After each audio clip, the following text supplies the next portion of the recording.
Well, welcome to the journey. I am Kevin Polky, and I'm the host of the journey. And as many of you know, the journey is a story of or episodes about stories of transformation. Individuals who've had either setback in their life, or obstacles in their life, or maybe even found themselves getting pulled in a different direction. Not only do we talk about what those struggles or setbacks are, but we also talk about, more importantly, what do we learn about ourselves if those struggles, with those struggles being there, and what we learned, what we learned that if we wouldn't have had that struggle, what would have been missing in our life. And so today we have a special guest, Jason Gooley, and Jason and I just recently met, and he's got a pretty exciting story as well. So, Jason, thank you for being on the journey. Awesome. Thank you so much for having me, Kevin. It's been a wild ride, and I've only known you for 2.5 weeks. Yep, exactly. So Jason, why don't you first kind of just fill in the audience in? I just asked some kind of basic questions, but if Jason has the opportunity to have fun, what do you do for fun, Jason? I'm a big music person. I love music. I Okay. love all music, but I'm also a big metalhead.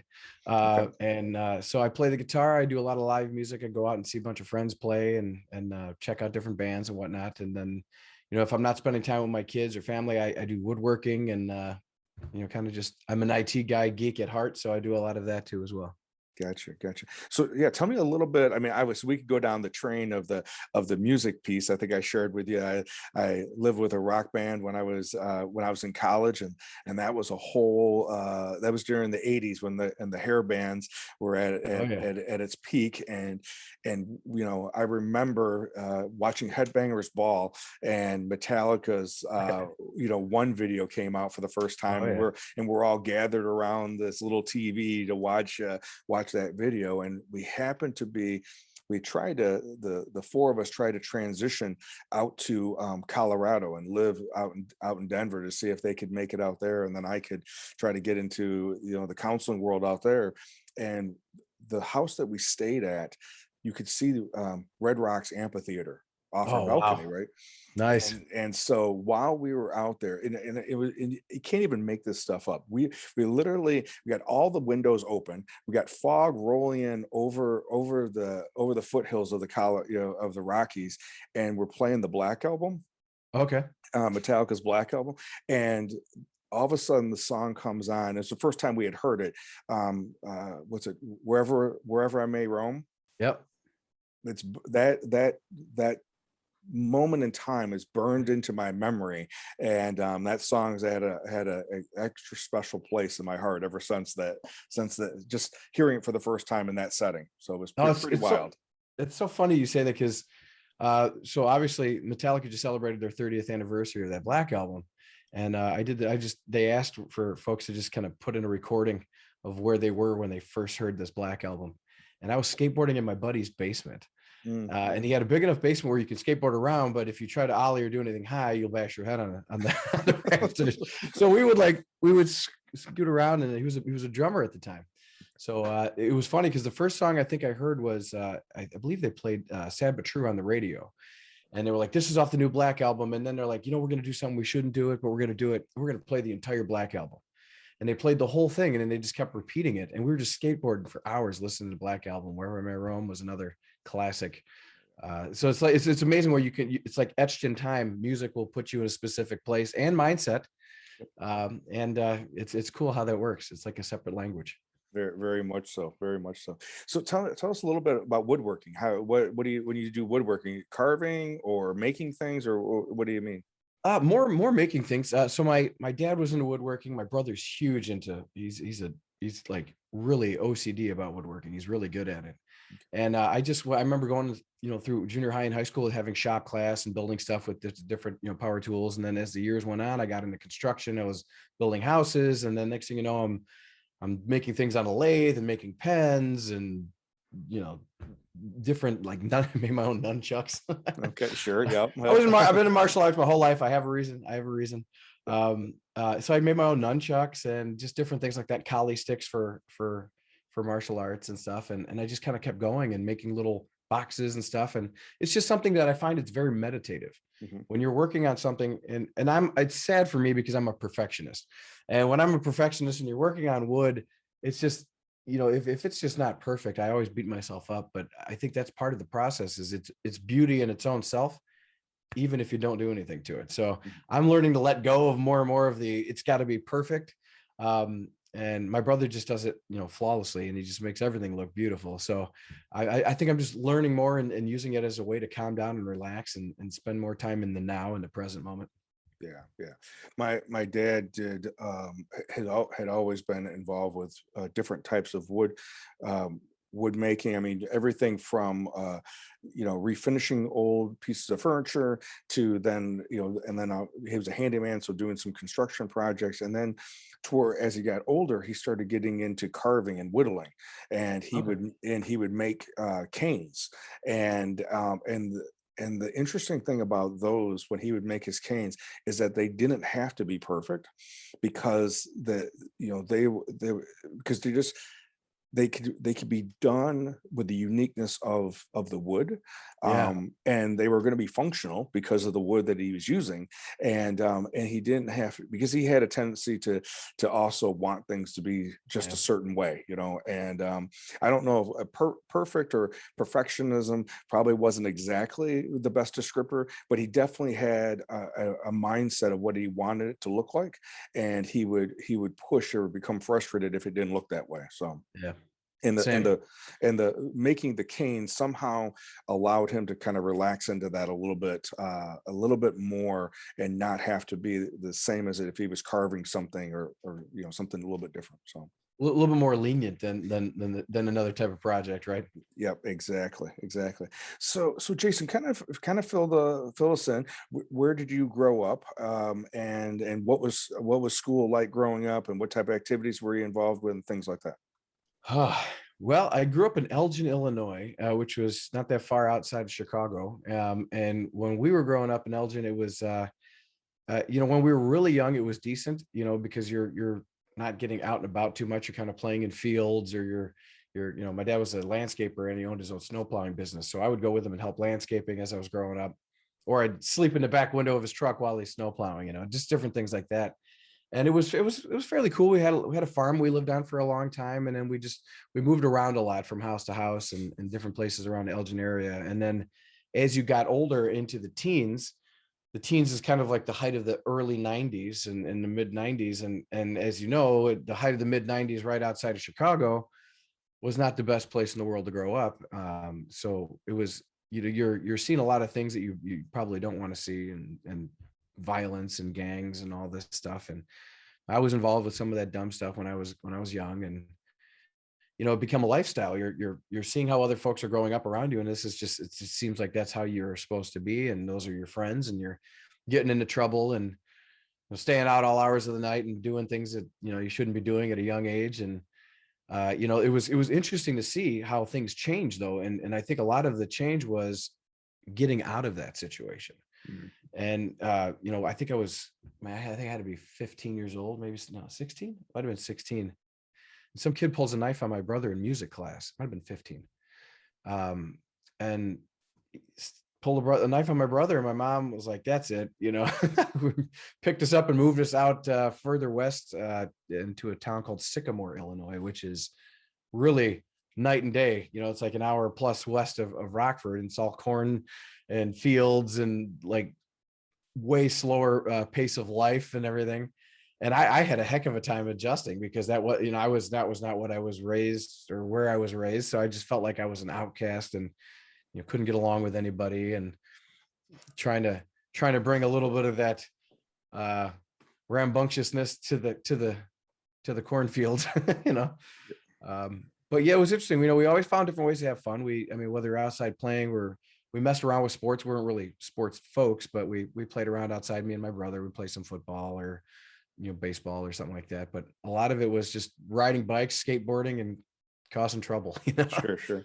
So Well, I think one of the things that, especially going from such a, a city, bigger city like Elgin, and then Yeah, going to a smaller town like Sycamore, and especially during that time period, Sycamore for is outside of DeKalb, and so it's a small, smaller school. It's bigger now, but and it's heavy sports oriented, yeah, and I've had a lot of different individuals I've worked with over the years. And if you happen to be good at sports and you happen to go and you transfer into one of those schools, the transition isn't bad, because yeah.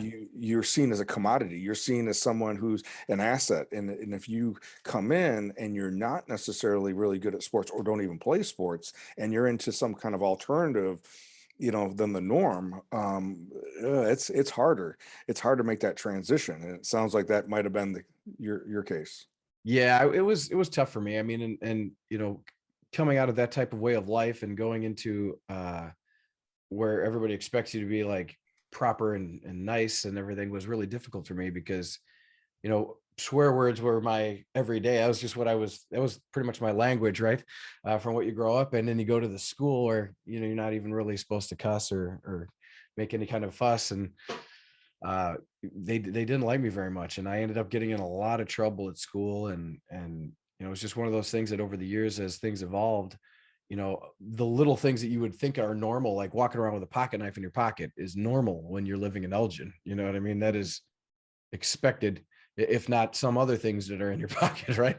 um and you go to Sycamore, and I got caught with a pocket knife at a school bonfire, which, I mean, half of the folks there, I mean, you're watching, we used to call them, we used to lovingly Hicks, some of the folks that would dress up and with their buck knives attached to their hip, visible. You were like, well, what about all them?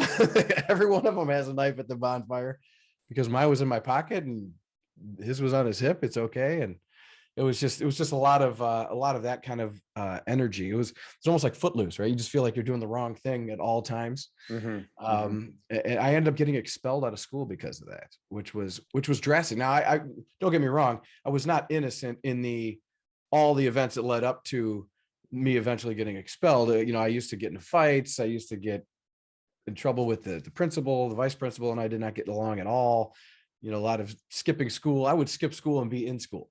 Like, I would literally just not go to class, but stay in the school and then go do something else or whatever, just because I didn't feel like dealing with some of these teachers in these classes. And hindsight, probably wasn't the smartest thing in the world, but I believe also that everything had to happen that way to make the path that I'm on now. So I'm recently realizing that I shouldn't necessarily focus so much about what happened in the past and how it happened versus what I learned from it and how I can not do certain things moving forward.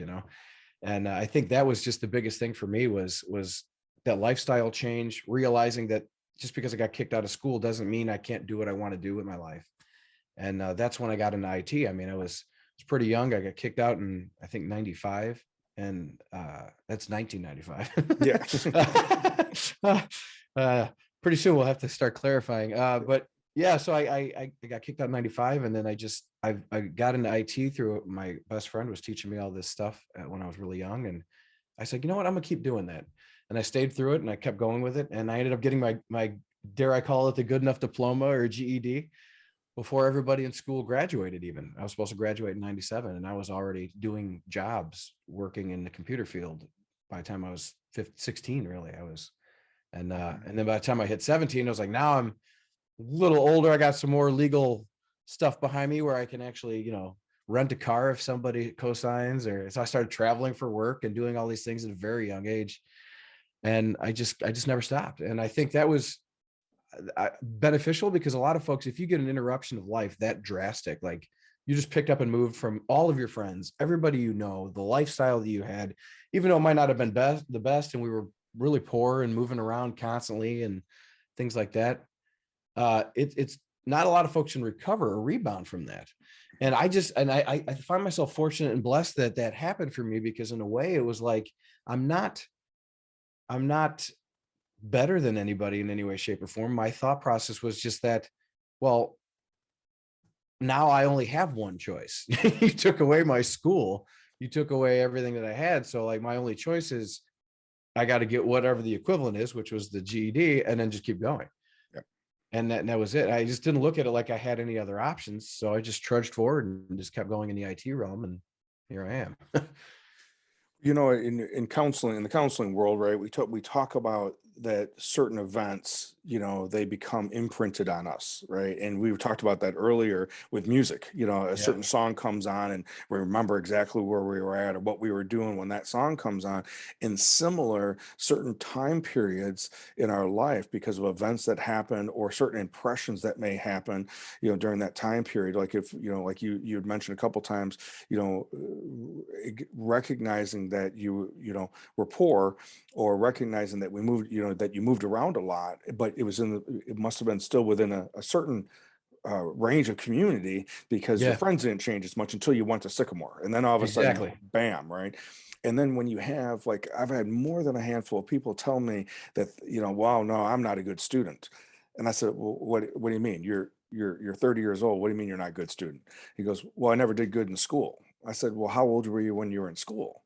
And they would talk about, middle school, or, you know, whatever, teenage, whatever it was. And I said, well, maybe you weren't a good student then based upon what the teachers were, or the subject matter, or whatever, but that doesn't mean you can't learn now. Exactly. And so many times we will get that in our head, that, well, because I wasn't good at it when I was 12, or whatever, then we've now concluded that that's how it's going to be the remainder of my life, you know. Yeah. And it's unfortunate too, because I think that's part of why uh, I think that's part of why I'm so fortunate and blessed, is just the fact that, like, I I looked at it in a different light. But I see a lot of my friends, and I saw a lot of folks that I grew up with in those different communities when I was moving around a lot, that didn't, and it was funny, I'm a big Snoop Dogg fan. I love all music, but I'm a Mhm. big Snoop Dogg fan too. And I just grew, because that's kind of what I grew up with. And one of the things that I just happened to find a video that he launched the other day, or he probably launched before that, but I saw this video where he was talking about closing the gap. And what it was he said, you know, when you're growing, your friends are tend to be here. And if you're growing, you might end up here. And then there's this gap. And he said the only way to close that gap is usually to come back down to where they're at. And he said, if you do that, you lose, right? If anything, you want to motivate and inspire those folks to try to come up and be better and do better, and to just focus on different aspects of life to achieve whatever it is, whatever their goal is that they want to do, to get out of that rut. And I don't want to say rut, I guess, because some folks, they're happy there, right? But at the same time, I don't want to say you outgrow people, but your motivation and your mindset changes and it shifts. And if you do come back down, you're doing a disservice to yourself and the friends and family that you have now. So it's like you have to make sure you constantly keep evolving. And that was why, like, one of the things, that the saying that I invented, it's just one of the things just stuck with me so awesome. And it was called involve and evolve, right? You're involving folks and then you evolve, because you're working as a community, as a group, you're learning from others. It's not just me, me, me, me, me. And there's no way I would have made it to where I'm at without other folks. And that was a hard thing for me for a lot of years, because, you're one of my biggest pet peeves, or things that bothers me, is having to rely on somebody else, because you are a go-getter, you're a doer, you want to go get stuff done, GSD, right? You want to get stuff done. Mhm. um, and you always have to put your faith in somebody else, because otherwise you're not going to get there. And you take things in your own hand is one thing, but everybody always has somebody else give them some sort of a hand or an opportunity or a leg up that you could take advantage of to build on. And I think that if you don't keep your eyes open and look for those opportunities, look for the friends who are thinking the same way you are, or want to go in a similar direction, or have their stuff organized a little bit better than you are. I was blessed and fortunate to have a lot of folks around me who wanted to see me succeed, and they were succeeding. And that's the thing, is like, it really does depend on who you hang out with. I remember I could hear my mom right now, you are who you associate with. you know? Right. Yep. It's true. You are what you eat too. So remember that, if you eat a Yeah. bunch of junk food. uh, Well, and I just got done. I'm reading this book right now about. Essentially, the book is a biography, and it has like five different individuals they're featuring. It starts off with Steve Jobs and Arnold Schwarzenegger and Elon Musk, and it goes on down the line. And those are two good examples, right? Totally different worlds. Steve Jobs and Arnold Schwarzenegger, but in both cases, they didn't do it on their own. They Right. had individuals. I mean, for sure, timing was part of it. Yes. A lot of effort, a lot of sacrifices, a lot of pushing and taking certain calculated risks. But they also happened to be connected to certain individuals who were also part of that team. And that, I think, to your point, that I know for me that was very much my case when I was bodybuilding. When I first started getting into the counseling world, there were some key individuals that I was influenced by, that I had individuals that helped me out, and it was important for me to take advantage of the things that they were teaching me, and the doors that were being opened. I still had to walk through them, Yeah, absolutely. but to say that I did it all on my own, that's not at all accurate, because there definitely was individuals that, and throughout my life, and currently today, same way, is that, you're right. We don't do this alone. That's for sure. Yeah. Well, and it's funny you say that because there's a couple pieces that I want to jump into on that, because it applies to a lot of different things. Like the first thing is that you also have to be in a situation where you're ready to walk through that door. So you might see other people and you're trying, but you have to also have your eyes open enough that you're like, okay, well, you have to kind of be present and ready to be able to make that next step. And some folks aren't, and it takes a little while, and there's no right or wrong way to do it. Sometimes it just takes longer depending on what you're going through or where your headspace is at. But then I think, and I don't want to be skipping tracks too fast, but I think of mental health, right? I mean, this is kind of why we're talking, is the whole idea is that you're not alone. Mhm. And not, it doesn't have to be doom and gloom, like you're going to off yourself kind of thing. It's just, you have people you can bounce ideas off of. You have folks that you might be able to share feelings with. You might find somebody you want to do a partnership with, that you can make that much more massive of an impact, because you're bringing the different like mindsets together to do something for the good, right? Right. And I think all of those pieces kind of intertwine to what's going on. It's not just a career to make money, because you can, I mean, my dad always said this to me, and I mean, he still even says this, right? Is, if you do something you don't like to do, you're going to be miserable. What you have to do is find something you love to do, then find a way to make money at it. Mhm. If you put those two together, you'll be in great shape. But even if you don't make a lot of money, you'll be happy Mhm. because you enjoy what you do. And I think that's the biggest thing. It's like, when you're talking about IT, I love IT. I geek out about a lot of these different things, networking and all this stuff. But the bigger part of it is, not only do I love that, but I use that as a platform to help other folks who want to get into that industry. And that's my passion, is helping people. Mhm. Everybody has a way of doing it, but I just find, like, I literally have to stop myself when I realize, like, oh man, that person, their tire fell off, or they're trying to stop traffic so they get tired. Better pull over there. And I'm thinking, no, I got my kids in the car. And you have to think, you have to really think through that. But at the same time, all you want to do is help. And I think that just comes out. It just comes out, effortlessly. And if you can be and live that kind of way, I think at least you're living on the bright side of things. Yeah.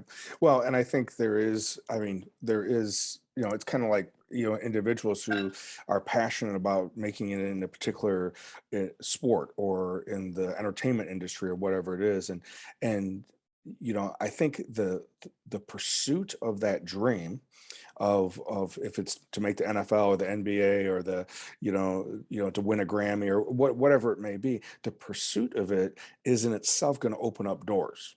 Yeah. Right. And you may end up finding yourself working in the industry, and may not be, initially on stage, or making it physically to the NFL as a premier player, but you may be in the industry in some other capacity, and that passion, and the love for that particular activity is what's going to fuel that. And so there's always, different ways to monetize that passion.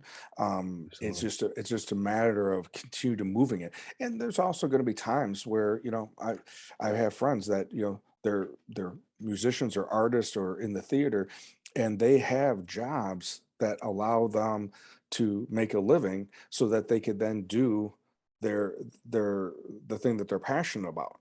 Absolutely. It allows them to do their job at a greater level, um, because they are being fulfilled in this other activity, and sometimes, people are fortunate like you and I, that we actually, what we're passionate about, and what we're fortunate enough to be gifted in, is also the thing that we've developed some skill level, and we figured out Yep. how to monetize it. So that's, Yep.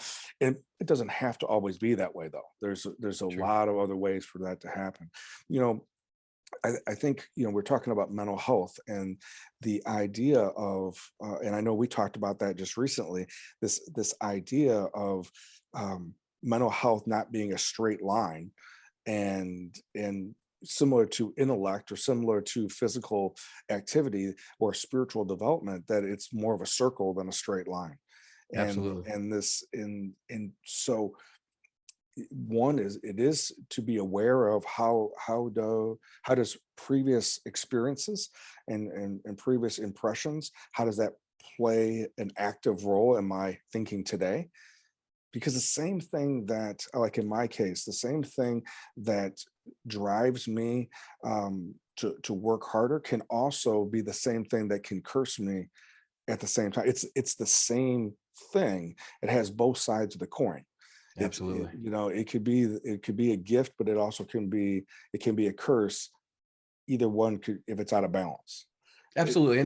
And balance is the word. Cause like when you said you could say a double-edged sword, you could say that, but when you think about it, I think of the scales of justice, and I'm a Libra, so I have to, yeah. and justice for all Metallica, but you look at it like if one's out of whack, you're tipping in that direction, and you tend to do more in that direction. And if that direction is negativity, or that direction is helping so many folks, that you are like doing it to your own detriment because you're not taking care of the things that you need to do for yourself, your own mental health, your own just relaxation, because you're physically running around everywhere and doing all these things, giving yourself the rest that you need, all these different things, it adds up, and it adds up pretty quick. And I think that, it is a fine line between, being able to do the most impact for the most broader amount of folks that you can, versus being more surgical, right? I mean, I think now what I'm starting to learn is that I love helping folks, but I can't do one-on-one mentoring sessions with everybody, for certifications or for book writing or whatever it may be, because you're spread so thin, you just can't physically do it. So I start trying to do things like teach some classes, or I do like webinars and different things like that, where I can try to be surgical in the topic that I want to hit and the mechanism of how to get to that end game, but it's for a group of people, so I can try to help I can try to make my impact stretched farther and wider, if at all possible, without beating myself to death, in the process. Yep. Well, and I think that I know for me, that was a key turning point, as a therapist, is that when I switched from focusing on my individual, caseload, of clients that I was seeing, and taking that same level of energy and then moving into helping therapists that work for KP or in the community, helping them be the best therapists that they can be. Right. And if I focus on that exponentially, instead of me seeing 35 clients a week or 40 clients a week, now there's 40 therapists that are seeing 30 clients a week. So now all of a sudden it's like Right. bam, right? It- it's that mindset. When you, and you talked about the idea of thinking about some of the things that you grew up with, some of the impressions that you have, and how there's been different times that went from a driving force to accelerating ahead, to, you noticed it started driving you into the ground. And Yes. so speak to that a little bit, if something comes to Yeah. mind. And that's kind of the thing is, growing up the way I did, and I think this is all kind of stems from your childhood, and it's universal into whatever your individual situation is, but the framework is the same. And for me, when I grew up, we had nothing. We were broke. We were kicked out and evicted constantly. We moved from house to house. I go from school to school, all these different things. And a lot of them were in the same area, but you go off to different areas far enough that you still might see some of the same kids, but you have to go to a different school or whatever it is, right? Different buses, different this, different that. And it impacted my absence. I was gone from school. I found some report cards here just recently that they made me cringe. I mean, I was getting D's and E's and just doing horrible. And then looking at my absence, and it's like I was gone like 15 days in the first quarter, 22 days in the second quarter, 18 days in the third quarter. I'm like, when did I even really go to school? Right. Mhm. And that was just the thing. It was like constantly things of that nature. You're moving around, you're doing all these things. And we had nothing. We were broke, going to food pantries and all of this, right? Which there's nothing wrong with that. The thing is, you have to know that you want better for yourself, and you have to make whatever decisions you're going to make to get out of that rut, right? Or to get to embrace your family, love them, but be better. You always want to try to be better, right?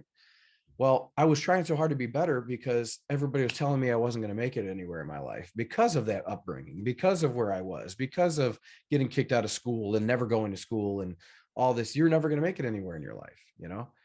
And that was like fuel and motivation for me to be like, oh yeah, let me show you my special digits on on both of my hands and just go as hard as I can to do better and prove you wrong. And that was my motivation for so long, you know. And I would just grind it out, grind it out. I was 13 years old doing computers and had a business with my best friend at 14 and 15 years old selling computers, and I just kept going with it, you know, just because they said we couldn't.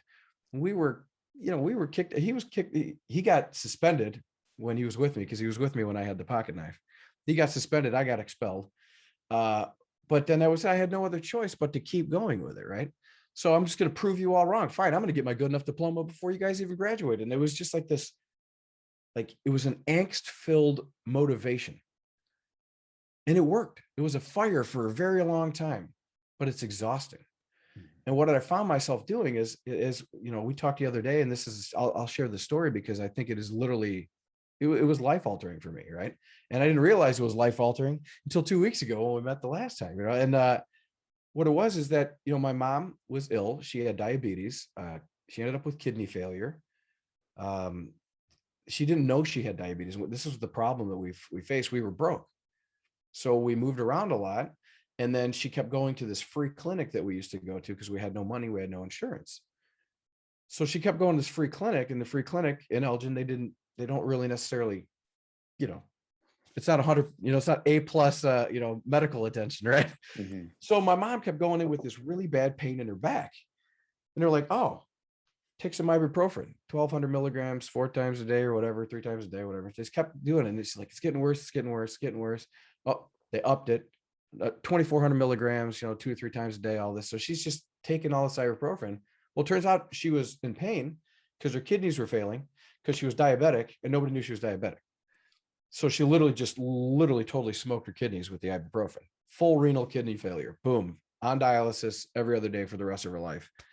And nobody knew what the heck it was, right? I mean, I come home, I find my mom, she's sitting there, she's sleeping on the couch watching like game shows, which is not uncommon. It's super, super normal. But what was uncommon is that I was there, my brother's there, my dad was there, and we were never all there at the same time. And my mom was just passed out, and I just kind of looking over at her, and I noticed her one ankle was, I mean, it had to be like 3 times the normal size. And her other one was normal. I'm like, what in the heck is going on? I walked over there and I just kind of pushed down her knee. She was wearing shorts. I pushed down her knee and my fingerprint stayed indented in her knee. I'm like, what? I'm like, mom. And she wouldn't wake up. So we had to literally carry my mom. Luckily, we were all there, which is another godsend, right? Carried my mom into the car, sped over to the hospital. Oh, your kidneys failed. You have diabetes. Like, that's how we found out. We had no money. We didn't have enough money to get the care to find out well before, oh, you might be borderline diabetic. Let's just full on right into it. That's it. So my dad took my mom, retired out to Arkansas. I moved down there to work at an IT job at a service provider and doing networking. And as the time went on, it wasn't long. I mean, we moved down in November of 2001. She passed away February 5th, 2003. So it wasn't a long time, but in that time, it was rough. She's in nursing home, she's in all these other things. And I remember I was moving back to be with my wife, my now wife.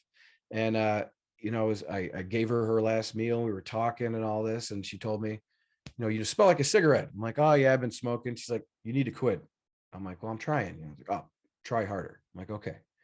I'm going to be back with my wife, and I want to try to make it work. Try harder. Okay. I've been trying to get the certification, and I've been taking it, as it's just killing me, and I can't seem to pass it. Try harder, and it was like this theme that I never really heard before from my mom, but it was just like, try harder. I'm like, okay. Now bear in mind, at this point, they already cut off half of her fingers in her hand, right? They cut these fingers off, and she used to do I love you all the time. So she'd do this to me, but that was gone. They cut half of her right foot off, and they were getting ready to cut her legs off. So in my mind, as bad as it seemed, her mind was 100% there. Her body was failing. I don't want my mom to live without legs and half a foot and half a hand and attached to dialysis every other day for the rest of her life. It's horrid. So I'm over there praying like, dear God, just make it smooth. And I don't want her to suffer like that, because imagine being, you mentioned the music video One, right? The song One from Metallica, right? If you've ever seen that music video, this person is absolutely stuck in a bed, can't move any part of their body, but they can't speak, but they can think.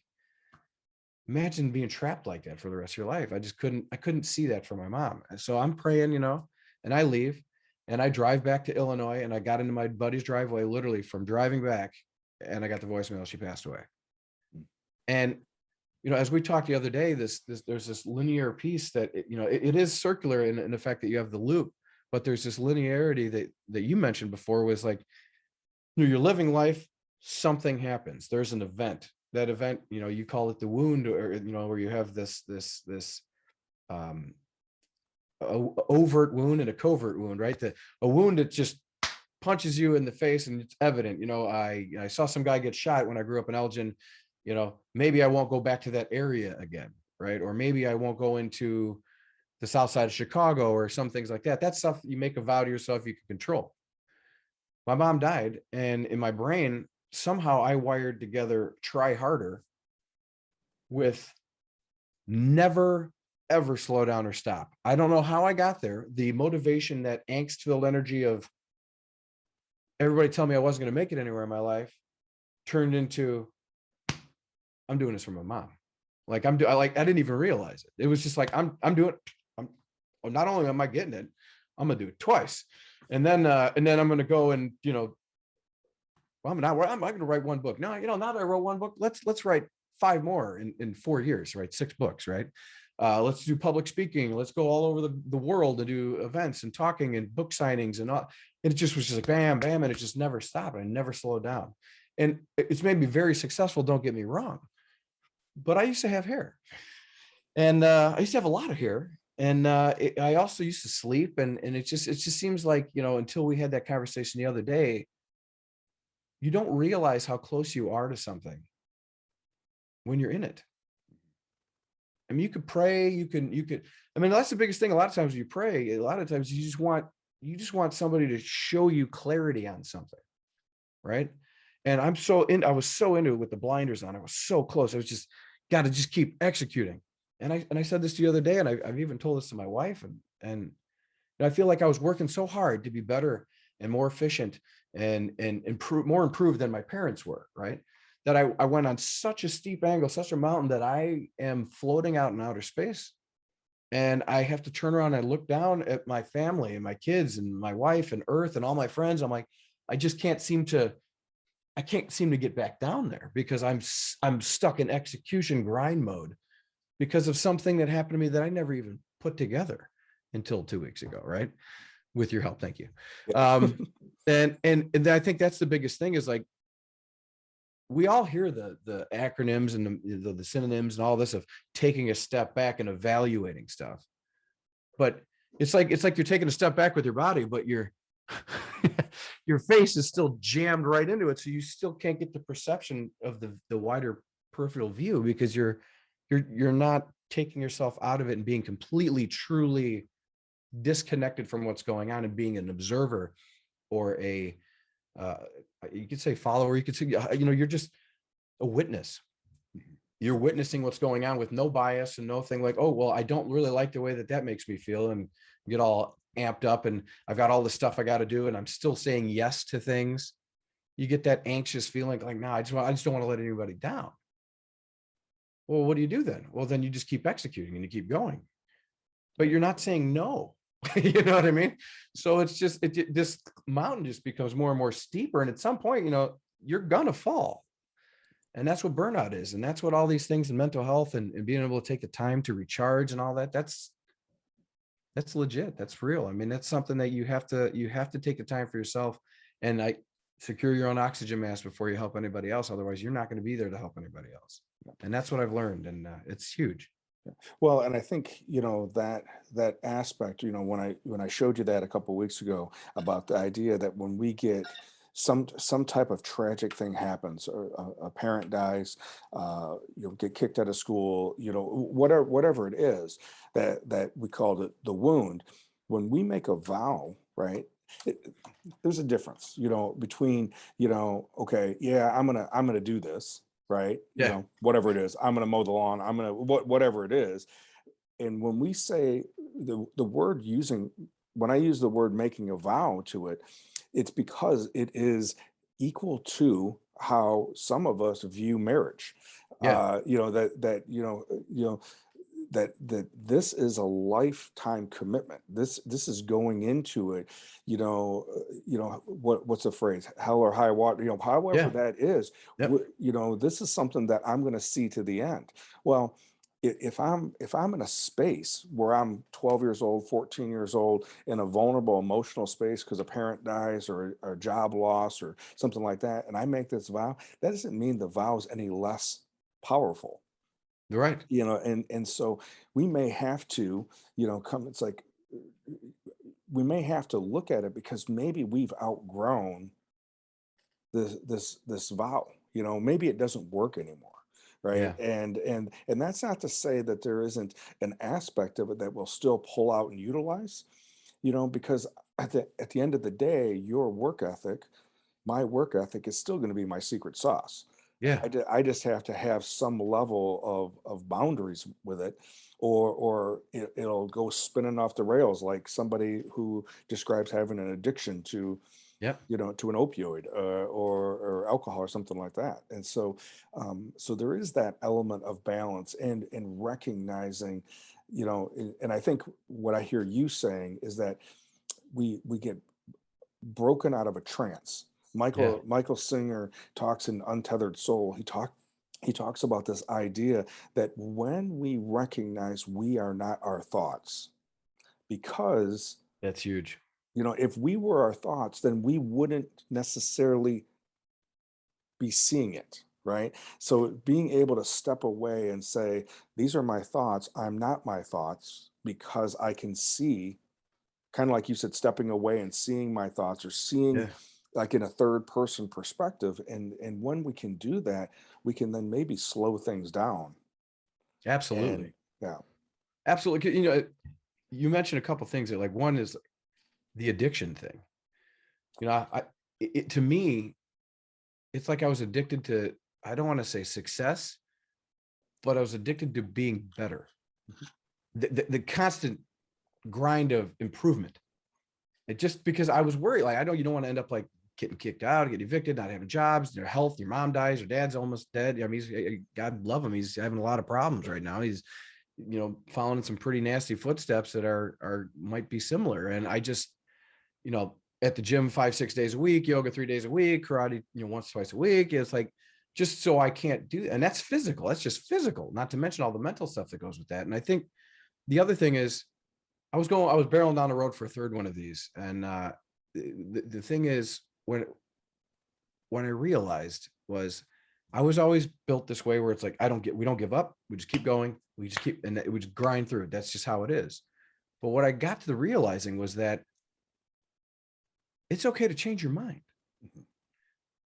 I'm not going to get paid anymore if I get a third one. What's it matter?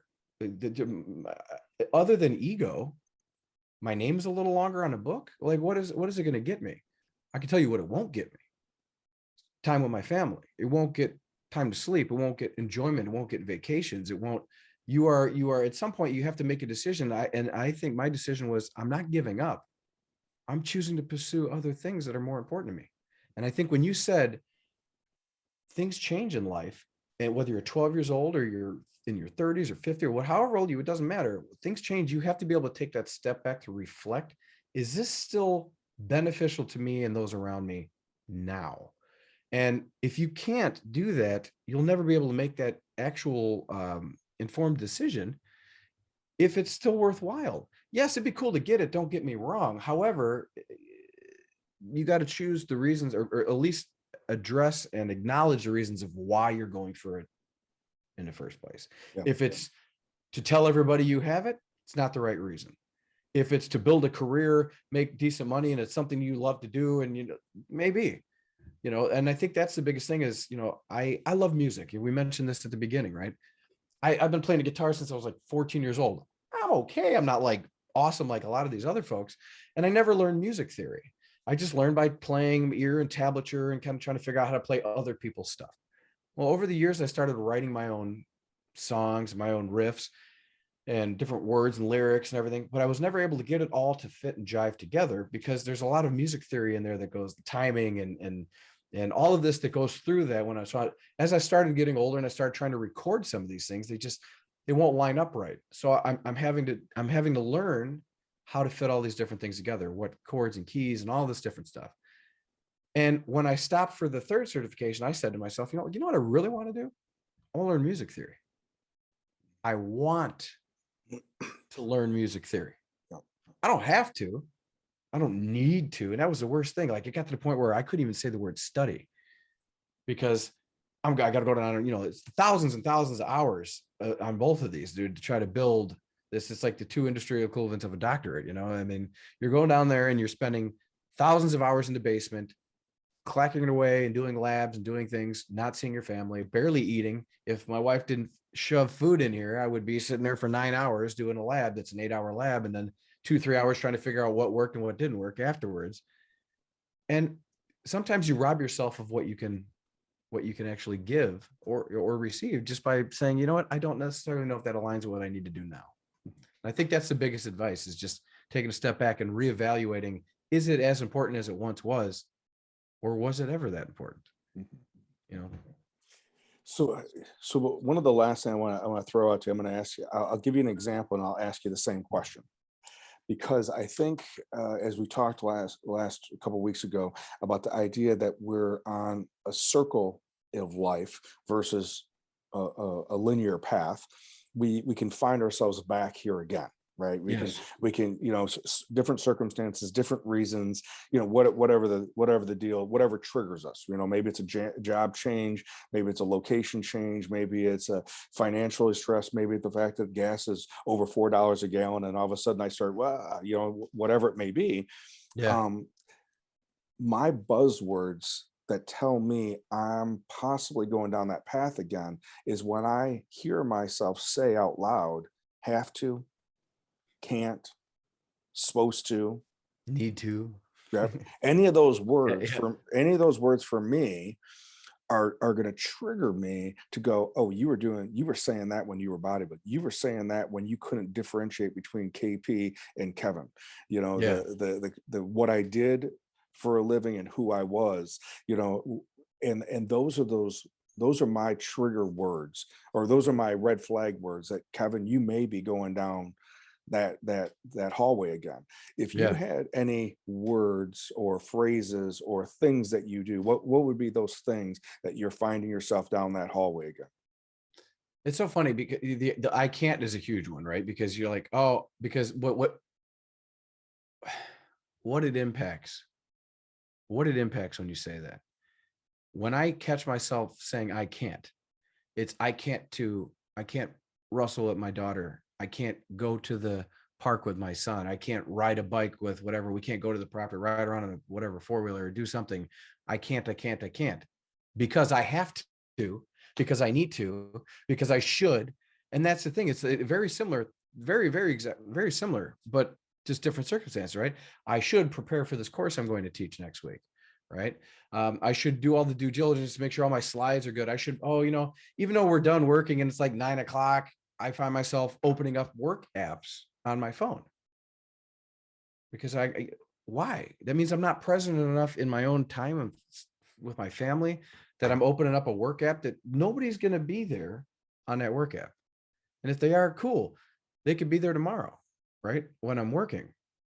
But especially in the IT realm, I mean, this is one of the biggest things I find is that there's no end, right? We're on this, we go anywhere, it's there. You're always connected, always attached. That's why I got rid of the smartwatch. I just couldn't have another thing tapping my attention away from my family and myself, right? I should be meditating, right?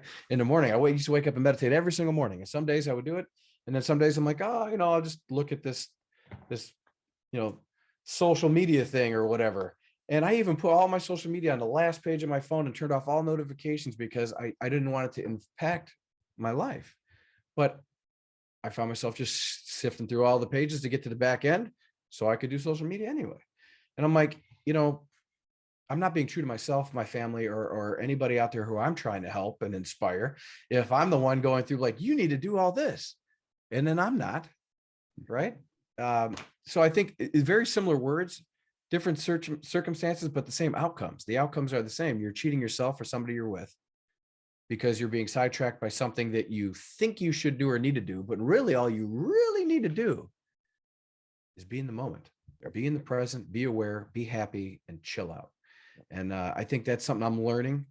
Like today, and hopefully this won't air until after today, so I don't get too much trouble for work. But I'm taking half of the day off. I mean, it's 70. It's for the first time. It's gonna be 70 something degrees out here in a long time. I'm just gonna go out and relax. And I think the reason being is you have to take the time for yourself. If you don't, you won't realize what's important, what's not important, because it's all going to slip away at the same time. You know what I mean? Yeah. So Yeah. No, yeah. I agree. So, Jason, as we get ready to wrap up, you are definitely an individual who I would love to have back on because Absolutely. I imagine 6 months from now there will be some other stories that we can talk about and things that you've discovered about yourself. And regardless if it's as a husband or as a father or as a son or other aspects of how you're doing life, but if there was something that you wanted to leave the listeners with, what would be something that you would want to leave the listeners with right now? There's a quote that I've lived. And this is the funny thing. There's this quote that I've lived. I've literally lived this quote to try to be successful, to get to focus, to get the certifications, the CCIEs, and all this other stuff, and to keep growing, right? And for the first time in a very, very, very long time, it means something different. And that quote is, the reason that most people fail instead of succeed is they trade what they want the most for what they want at the moment. And I used to look at that like, oh, I'm going to go out and hang out with my friends. No, you're not. Because what do you want the most? You want this and you want to succeed, right? And I used it as that. It was like a hammering. It's just like forging myself in steel and stone to just know, conditioning, you were going to do this. Now it's like you give up what you want the most for what you want at the moment. What do you want most? You want to be happy. You want your family to be happy. You want to enjoy life. The number one thing that anybody should ever want is to be happy and enjoy life, right? There's nothing else.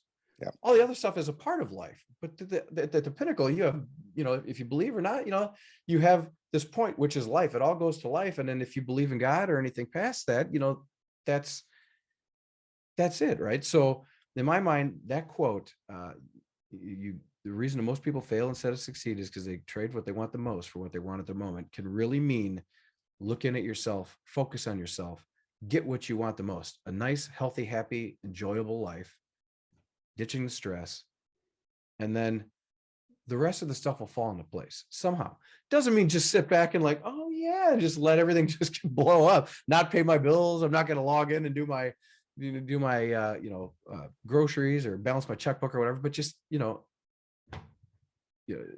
in the end, I think this is something my dad always says, you do the best you can, the rest don't count. They can't take away your birthday. right? You know? Yeah, yeah. So Well, and it's interesting, you hear people, I was similar to yourself. I was that person who utilized that I would outperform other teenagers. I would outwork, not outperform, but I would outwork. I would out discipline myself because I was competing against teenagers. That wasn't as hard because I trained with adult men, yeah, and so I had the same standard for myself as they did, but my competition was teenagers, right? And so who right. wanted to go to the basketball game or wanted to do whatever. The downside is that I carried that into life and didn't know when to take the foot off the accelerator, right? And Yes, and and absolutely. so it's kind of your point, and how to be more strategic with that. And that's what I've realized with the use of meditation, the use of mindfulness, um, to be able to go, the benefit of that space and time of being in that meditative state of not doing, and how much the creativity aspect comes in, or for my case, the God space that comes in, Yeah, and then I can see the folly of some things and then see the path of other things. So, yeah, Jason, I so appreciate the conversations that we've me had too. as we've gotten together, and I'm definitely glad that had an opportunity to capture one of those conversations for our audience. Again, if there was somebody that wanted to, I don't know, if there was somebody who wanted to reach out to you, see some of Yeah. the work that you're doing, the books that you've written, what's the best way for them to get a hold of you? Yeah, so I'm on all, sadly it's like a double-edged sword again, right? I'm on all social media. So I'm at Jason_Gooley on Twitter and Facebook and LinkedIn and all this. And then on I have that show I was telling you about, was called Metal DevOps. It's about metal music and technology. So you can just do at Metal DevOps and Metal DevOps on YouTube as well. Perfect. All right. Well, Jason, again, thank you for being on the show today, and we will definitely get you scheduled to be on sometime in the future. I But can't wait. yeah, I appreciate it. As always, if there was something that struck home during our conversation with Jason and I, or something I said, or something Jason said, definitely give yourself some time to journal about that, to write some things down, maybe have a conversation with someone else about that, maybe pass this the episode on to someone else, that may be something for them that will break them free of some bondage that they've had. As always, I appreciate you being here with us, and I look forward to being with you next week.